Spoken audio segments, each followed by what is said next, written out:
गुळाचा पाक न करता आज आपण तिळाचे लाडू तयार करणार आहोत। त्यासाठी मी इथे 1 वाटी तीळ आणि 1 वाटी गूळ दोन्ही समप्रमाणात घेतलेले आहेत आणि अर्धी वाटी शेंगदाणे घेतलेले आहेत।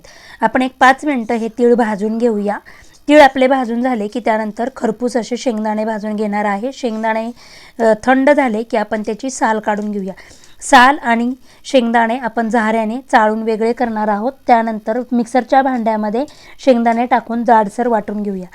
तीळ आता मी 2 चमचे बाजूला काढून ठेवते आणि राहिलेले तीळ मी मिक्सरच्या भांड्यात टाकून त्याच्यामध्ये गूळ, अर्धा चमचा विलायची पावडर, 2 चमचे साजूक तूप तुम्हाला नको असेल तर तुम्ही स्किप करा आणि मिक्सरला जाडसर असं वाटून घेऊया। आता हे सर्व आपण बाउलमध्ये काढून बाजूला काढलेले आपण पांढरे तीळ त्यात टाकून घेऊ, एकजीव करून घेऊया आणि त्यानंतर आपण लाडू वळूया। अशाच पद्धतीने सर्व आपले लाडू तयार झालेले आहेत। एकदम मऊसूत आणि पाक न करता तयार केलेले तिळाचे लाडू।